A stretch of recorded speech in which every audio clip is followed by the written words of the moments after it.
We've all been there, right? Stuck in a situation, maybe a job or a relationship that just feels impossibly hard.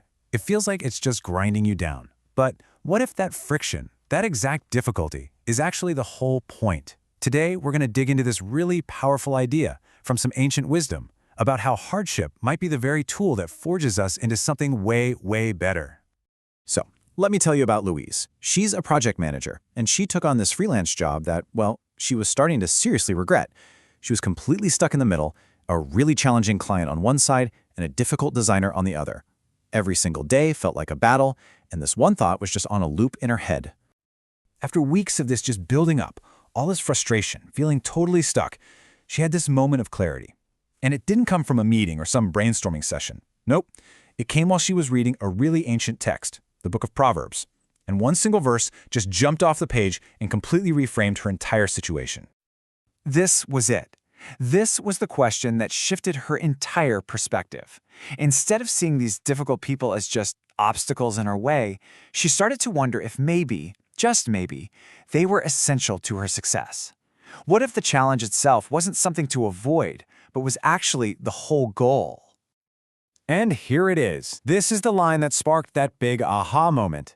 As iron sharpens iron, so one person sharpens another. It's such a simple metaphor, but wow, is it profound. It's basically saying that growth needs resistance, and that other people, especially the challenging ones, are the very instruments of our own refinement.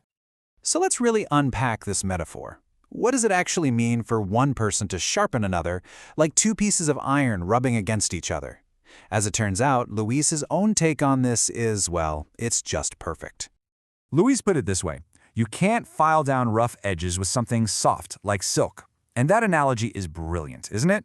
I mean, silk is pleasant, it's easy to be around, but it has zero power to change or sharpen anything.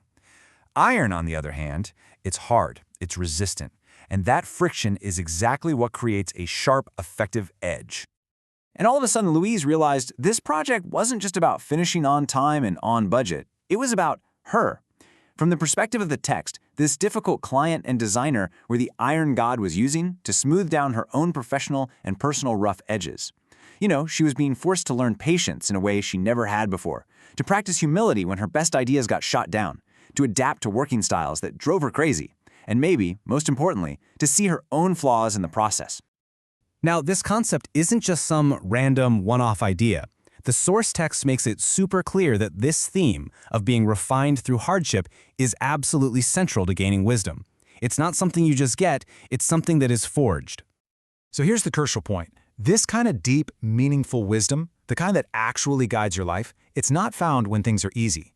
According to the text, it has to be sought after, and then it has to be refined, purified through really challenging experiences.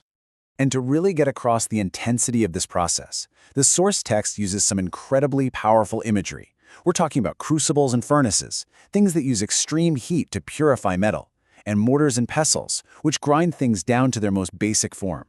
These aren't gentle metaphors. They suggest that while the process can feel like temporary pain, the end goal is always about purification and strength. Okay, so if the process involves crucibles and furnaces, you might be thinking, why on earth would anyone want to go through that? What's the point of all that difficulty? Well, the text reminds us that these intense challenges come with equally significant rewards. There really is a purpose behind the process. And here they are, the rewards promised to those who seek wisdom through these trials. And notice, it's not about money or fame or anything like that. It's something much, much deeper. True security that doesn't depend on your circumstances, a profound satisfaction in life, and a lasting blessing. That's the payoff for allowing yourself to be sharpened. All right, let's bring this home. Let's make this about you. Because the source material doesn't just leave us with Louise's story, it ends with a challenge for personal reflection. It's about taking this powerful idea and actually applying it to our own lives, right now. So I want you to think about your life at this very moment. Who is the iron that's sharpening you? What is that frustrating situation, that difficult project, or that challenging relationship trying to teach you? Instead of just wishing it would all go away, what are the lessons that are waiting for you right there, inside the struggle?